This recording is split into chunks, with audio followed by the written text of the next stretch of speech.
First I want to say thank you to Lit Quake and organizers of this reading, 14 Hills, and especially 1111. Thank you very much for inviting me to read for you guys, represent your magazine, and for publishing this poem that actually appears in a book that was just published last week from Omnidon. So the poem was very important to me, and I'm really happy that it found such a great home at 1111. So I'm just going to read a couple selections from this book. Erasure. My friends are writing poems about their kids, and here I am still writing about fucking guys, and fucking losing guys, and fucking loser guys, and fucking loose guys, fucking losing loose loser guys. I do write about milk, but not breast milk. I'm more like that dancing milk carton from the Coffee TV music video. At the end, I float to heaven with the strawberry milk carton underscored by organ music, except it's hell. Pre-fire, that is to say, before the kiln, the shape of the vase fully formed fully and undone. My state, figuratively, is pre-fire. I carry the thread of combustion, all I need is sapphire. Let's think back to seeing Nicole Richie and that Papa's on in the Westwood Urban Outfitters. She corroborates my impulse to buy a blue jacket I'll never wear. But in that moment I feel the burn of stardom. No one knows me or Nicole anymore. The preeminent Calipegian Kim Kardashian smatters minstrelsy on paper. Destiny's progeny has a name for this: jelly. We eat pulverized bone. Purple is a flavor and grape is never funny. With everything falling apart, why can't the monolith of patriarchy? Just because I care, I can never write a good poem for women. I watch Shonda Rhimes because I care about race and gender, because I love soap to drop it. Before I knew Erasure did it first, I assumed Wheatus wrote the words, wrote the lines. I tried to discover a little something to make me sweeter. Oh baby, refrain from breaking my heart. Anything successfully invisible is also indelible. Therefore, I love him not. Something partly loved then is able to be smeared and eventually wiped clean away. The children I never have and these poems I never write, therefore, I fully love them. We gotta keep it going. Hypnagogia Logia.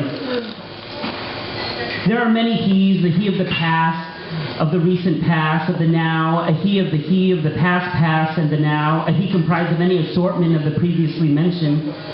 Which he of the phantasmagorical real did the many he's of the dream represent, if any? Were all the he's just a singular he veiled in clear confusion? The he pressed his lips against the sleeper, neither brought the other out of the scene, out of the...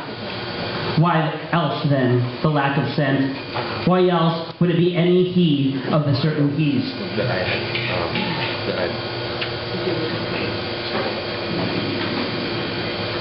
This world. Midnight we yield to the meow of the web and say more, more. Truism subs in for truth insofar that good enough is good enough for now. Poetry is an ultimate steganography. So the steganographer hides his horcrux in lyric.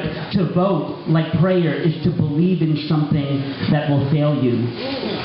Meet a man about a bird, met him, he's forgotten all about you.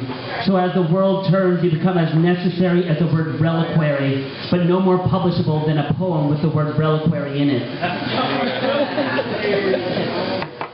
Hailing clouds.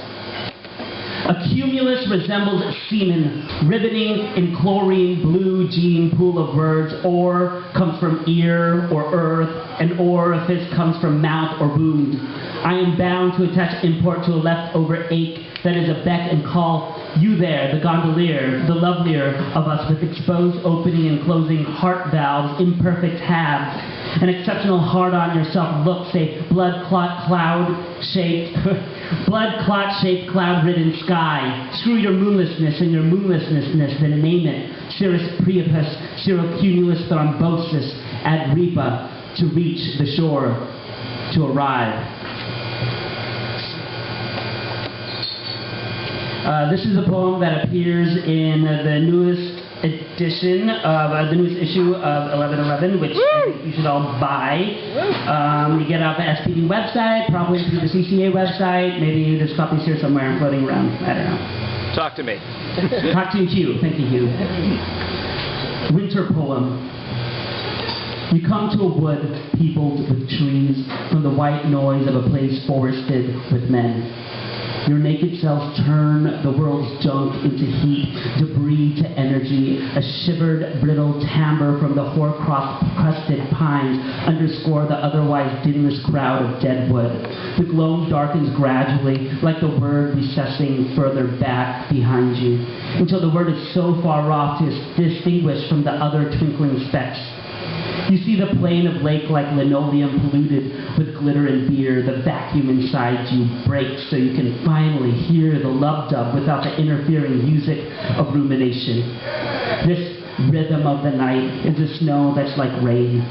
You remove a glove to trace the word onto cold glass. Your heat clears the ice before you touch it. The solitude you once found retractable fins. You are who you no longer have beside you. Nice. Woo.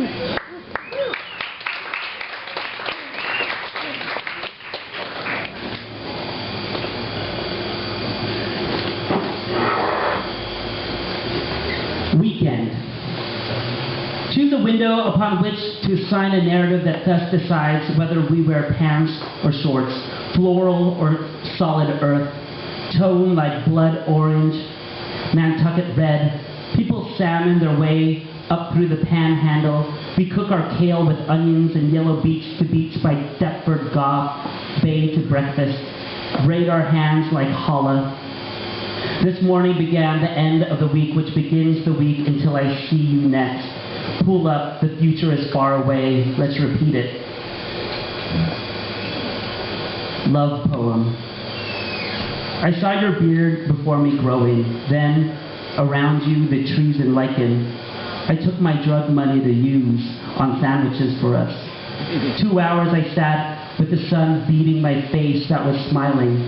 Every time I come up for air is the time I remember I was drowning when you remind me without saying, and you are the air.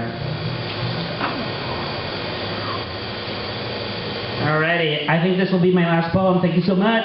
It's very rare that I'm under time, so it's a special day. Poppies. Poppies.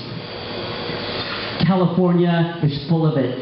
Gold, the rush we get from its luster. It drove men in droves here. The burning sun cools itself by dipping into the blue. That's golden too. The bridge I see on runs and walks. Your hair, your hair, your hair. The wicked witch knew its power. I sleep in the gold of California. The seeds still stuck in my teeth. The trace of opiates in the blood. The drive to Dover Beach beyond the exit for the landfill. The hills beside the freeway sway. No. Quivered spotty orange. Freckled terracets. Hiking the beach later that day I saw more. Your hair. Your face against the green. Your face against the blue. The currency of home in a face. Yours. The transaction of memories and image for its forgotten name. Give me that flower on fire. Give me the word for unbearable sun. Thank you very much.